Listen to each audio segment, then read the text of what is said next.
If you're driving at night in Staffordshire and spot this inn, don't stop. If you ever find yourself driving through Staffordshire, England, I urge you to resist the temptation to detour off the motorway onto the darker, less traveled paths. My name is Daniel, and it's crucial that I share my story to spare others from the terrifying experience that still haunts my dreams. This ordeal unfolded just a month ago. Having just landed at Manchester Airport, I was on my way home from a business trip in the US, eager to return to my girlfriend. My good friend Ralph from America was planning to visit the UK in a few days. Ralph and I have been friends for a long time, and our partners get along famously. It was around 10 p.m., and despite the late hour, the motorway was congested with traffic. Stuck in the slow-moving queue, frustration quickly set in. Impulsively, I decided to exit at the next opportunity, hoping to find a faster route home. I had no specific direction in mind, but figured anything was better than the current crawl. Minutes after leaving the motorway, I realized I was utterly lost. The road I found myself on was unusually dark, surrounded by open countryside without a single street lamp or house in sight. The only light came from my car's headlights, barely illuminating the road ahead. Nervousness turned to panic as I continued to drive into the enveloping darkness. Lost and alone in the blackness of night, the idea of stopping and waiting for daylight became increasingly appealing. Just as I considered pulling over, a faint, mysterious shape appeared in the distance ahead. As I followed the beacon of light through the darkness, I hoped it would lead me to a house, or anywhere really, where I could get directions. Drawing closer, the structure emerged from the night as a quaint inn rather than a private residence. I pulled into the rugged, bumpy car park and disembarked to take in my surroundings. The only illumination came from lights perched above the front door, casting a small oasis of light in the otherwise enveloping darkness, reminiscent of a lone puddle in a vast desert. Approaching the entrance, I lifted my eyes to the inn sign, weathered and grimy but legible enough to disclose its name, the Grazing Rabbit. Pushing the door open, I found myself in a cozy reception area that whispered tales of a bygone era. The inn, with its century-old wooden beams and a red patterned carpet infused with the sense of dust and dampness, seemed to hold as many stories as its years. At the reception desk was an elderly woman, her age suggesting she was well into her 80s. She wore a moth-eaten black blouse and a name badge that was too scratched to read clearly, not that it mattered much. Despite the inn's worn appearance, a wave of nostalgia washed over me. It reminded me of my grandparents' house and the joyous days of my youth spent there. "May I help?" the receptionist inquired with a voice as aged as the setting. Seizing the opportunity to avoid further nighttime driving, I asked, "How much is it for one room for the night?" Deciding to stay until morning seemed the wiser choice, given the enveloping darkness outside. Her reply came without a hint of emotion. £6 and 24 pence. The price was astonishingly low. I fished out 3 £2 coins and the necessary change from my pocket, carefully counting out the exact amount and placing it on the well-worn wooden counter. Without missing a beat, the receptionist scooped up the coins and exchanged them for a metal key, which she placed on the counter. The simplicity of the transaction under the dim light of the old inn felt oddly comforting, grounding me in the quiet history of this unexpected sanctuary. "Your room is number 2, first door on the right upstairs. Have a pleasant night, sir," the receptionist said with a broad smile. I returned the smile and thanked her before stepping outside to retrieve my bags from the car.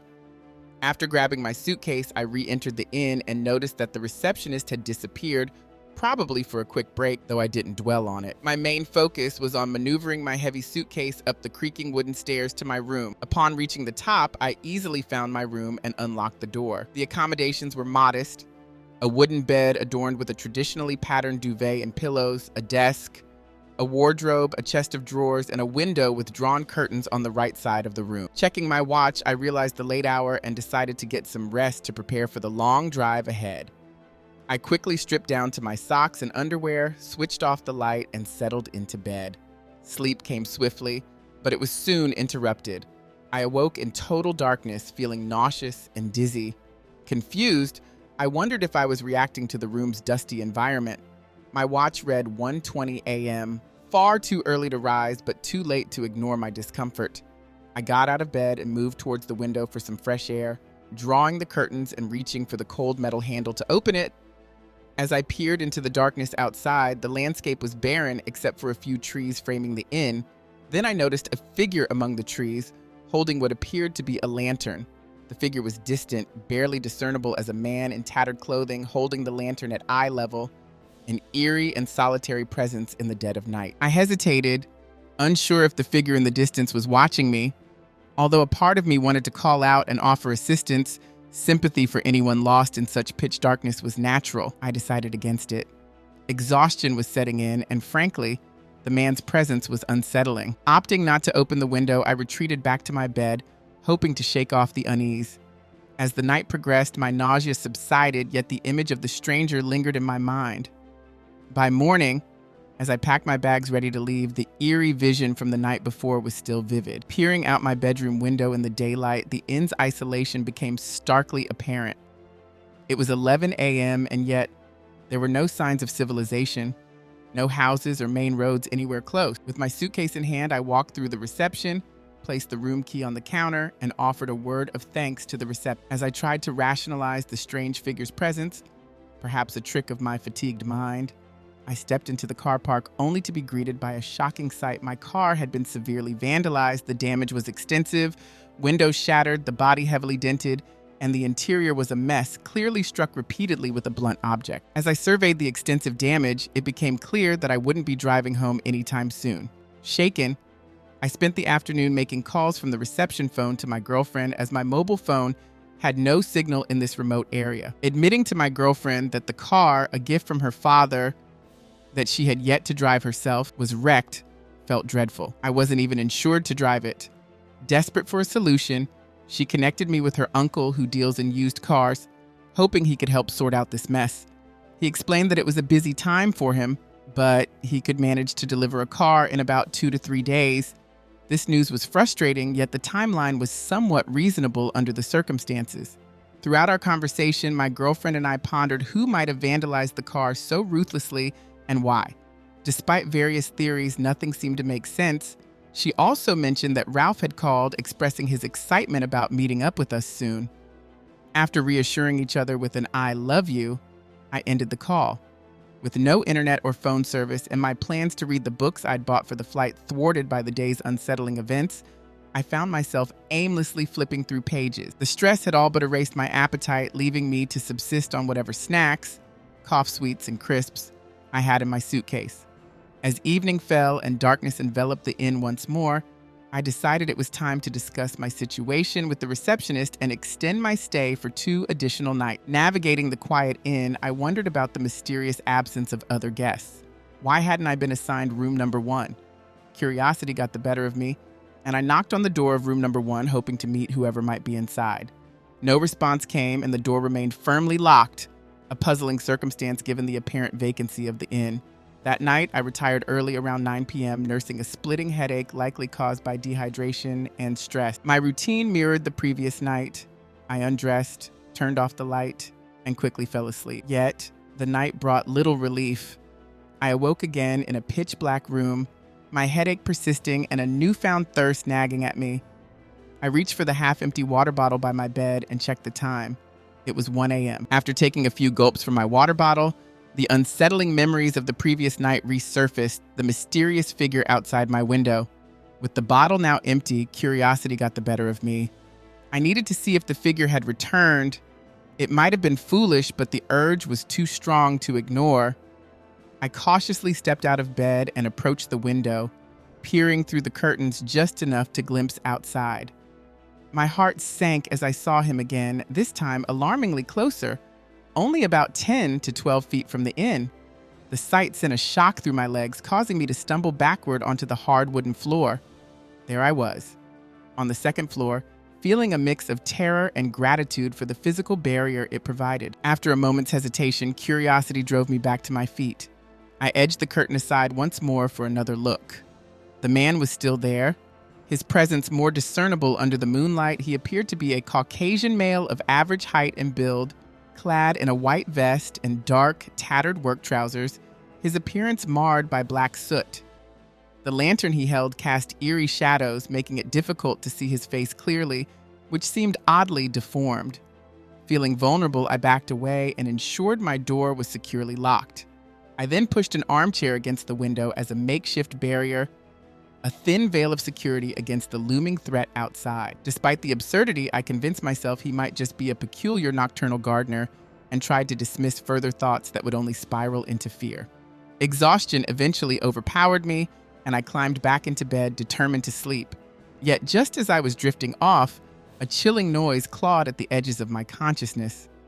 A persistent tapping at the window. Tap, tap, tap. It haunted the fringes of my sleep. The next morning, fueled by a mix of anger and curiosity about the eerie visitor, I hurried downstairs to discuss the incident with the receptionist. Relieved to find her at the desk, I prepared to unravel the mystery of the stranger who seemed so fixated on my window. The receptionist had a peculiar habit of appearing suddenly and then vanishing just as quickly, a behavior I found increasingly unsettling.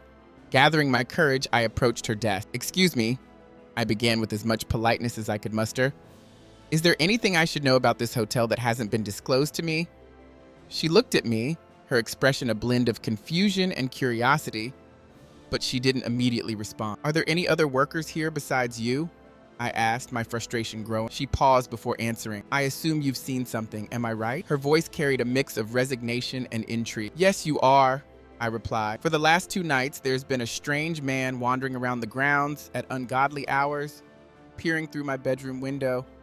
The receptionist's concern deepened. "What did this man look like?"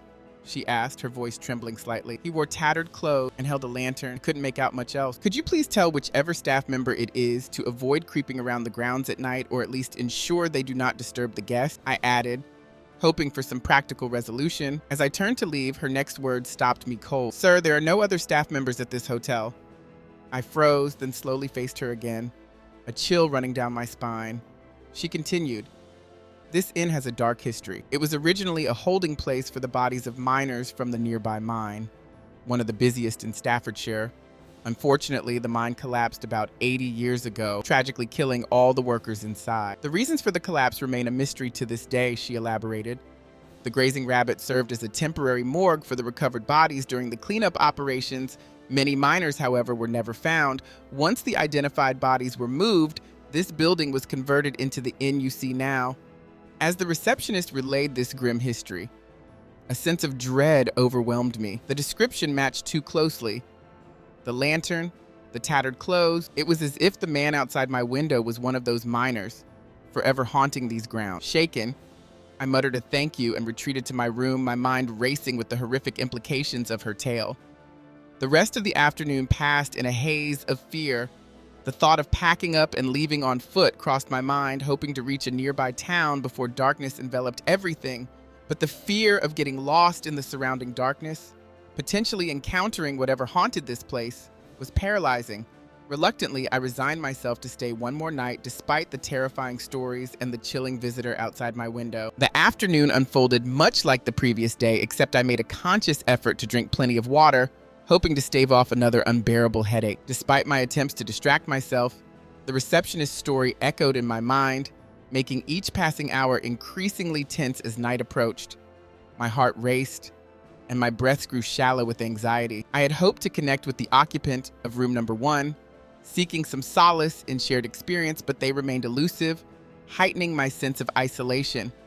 As darkness enveloped the sky, the hotel's sparse lighting did little to pierce the surrounding blackness. Time seemed to accelerate, almost as if in tune with my growing dread of the impending night. By 10 p.m., I was preparing for bed with a trembling nervousness I had never known before. After double-checking that both the door and window were securely locked, I climbed into bed, lying awake with the daunting task of trying to find sleep amidst my fear. Eventually, exhaustion overtook my anxious vigil, and I drifted into a restless sleep. However, it was short-lived. At 1 a.m., I was jolted awake by the very sound I dreaded most. Tap, tap, tap. It echoed from my bedroom window, sending waves of fear through me. Driven by a need to confront whatever was outside, I cautiously approached the window, my heart pounding as I tried to move silently in the dark. Reaching the window, I hesitated before pulling back the curtains. The sight that greeted me sent me collapsing to the floor in terror. Pressed against the glass was the miner's face, disturbingly clear and horrifyingly close. His features were grotesque. His head appeared caved in and bloody, his face either decomposed or smeared with black soot. As I peered through my fingers, the miner's skeletal, decayed hand came into view, clutching a rusty pickaxe. He began to tap the sharp metal against the window again. Tap, tap. In a panic, I sprang up, slammed the curtain shut, and frantically began barricading the window with anything I could find. I began to scream for help, my voice echoing through the empty corridors, hoping the receptionist would hear my distress. After several long minutes marked by nothing but oppressive silence, I sank back onto my bed, my eyes fixed on the barricade I had erected at the window. Just as I began to question my safety, the sound of footsteps approached my door, growing louder with each second. For a fleeting moment, I hoped it was the receptionist, but the heavy, ominous cadence of the steps suggested otherwise. "Hello?" I called out, my voice trembling. The hallway remained silent except for the continued footsteps, now accompanied by a chilling scratching at my door. I retreated to my bed, pulling the duvet over my head as if it could shield me from whatever horrors lay beyond. Suddenly, the doorknob began to twist violently, accompanied by forceful banging. I was immensely grateful that I had locked the door earlier. Armed with the bedside lamp, I braced myself for a confrontation, but then, as suddenly as it had begun, the noise ceased. I remained vigilant, sitting upright in bed, lamp in hand, prepared for an encounter. Hours ticked by without further incident, my eyelids growing heavier with each passing minute. I fought the urge to sleep, paranoid that the entity was waiting for a moment of vulnerability to attack. 3, then 4 hours passed in tense silence, and despite my best efforts, sleep eventually overcame me. I awoke with a start to the ringing of my phone, a startling yet ordinary sound that felt alien in the context of the night's events. The caller ID showed an unknown number, but to my surprise, the signal bar flickered, 1 bar of connection. Cautiously, I answered. It was my girlfriend's uncle, informing me that he was in the car park with a replacement car for me. Relieved, I hastily made my way downstairs, bypassing the receptionist who sat idly at the front desk, and walked out into the car park. There, my girlfriend's uncle was busy unloading a car from the back of his truck. He paused to greet me briefly before continuing with his task. After a few necessary but trivial exchanges, he remarked on the difficulty of locating the hotel, admitting he had never known this road existed despite his familiarity with the area. I managed a weak smirk in response, my mind still reeling from the night's terror. "Who runs this place?" he asked casually, trying to make conversation. "Some old bat," I replied tersely, eager to leave the haunting memories of the hotel far behind. "She doesn't really talk much," I explained to my girlfriend's uncle, pointing towards the front desk as I mentioned the elusive receptionist. He glanced through the door, his expression turning to confusion. I looked over to see that once again the receptionist had disappeared from her post. Typical. With my suitcase packed and the room key returned, I quickly got into my car and drove away from the hotel, not daring to look back. The harrowing experiences of the last night haunted me, making it difficult to focus on the road. I knew I had to maintain control. The last thing I wanted was an accident that might force me back to that eerie place. After navigating various side roads and country lanes for about 15 minutes, I finally merged onto a main road and made my way home without further issues. Relief washed over me as I arrived home in just over 2 hours. I greeted my girlfriend with a kiss and a long hug.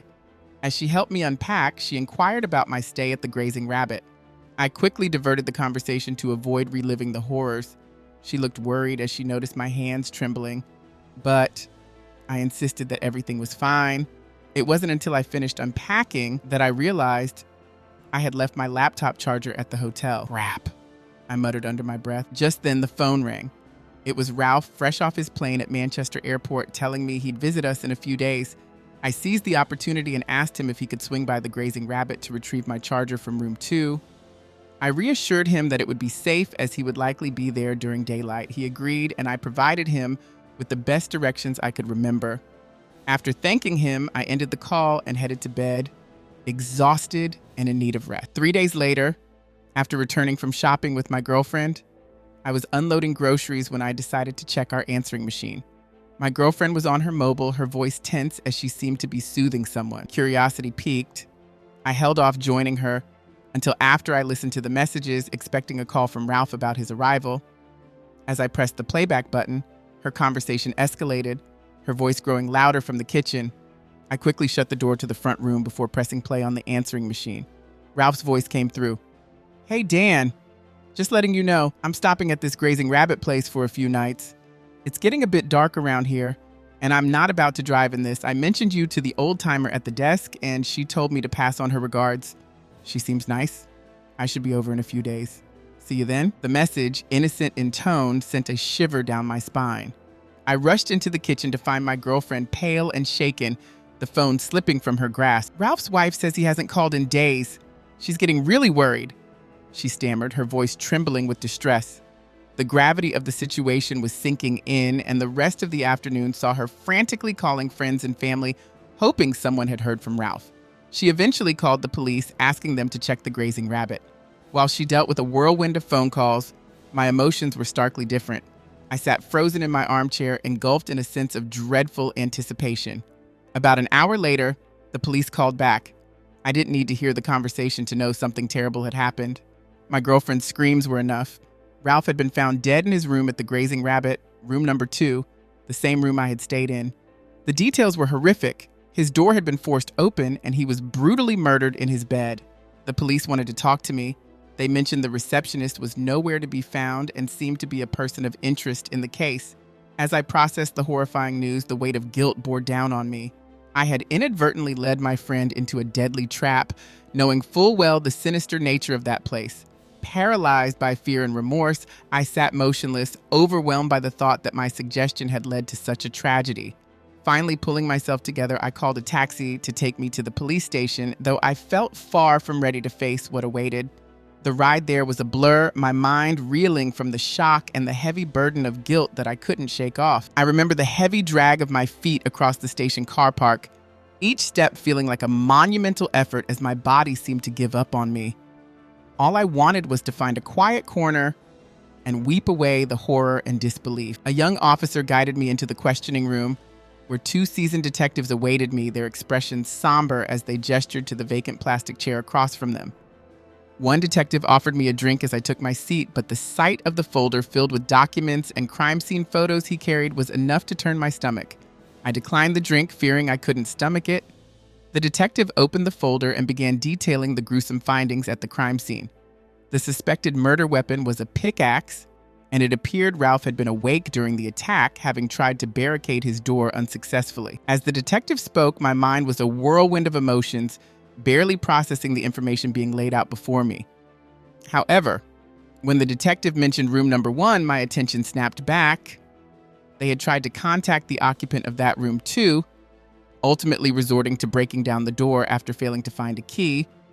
Inside, they discovered another body, long decomposed, suggesting it had been there for years.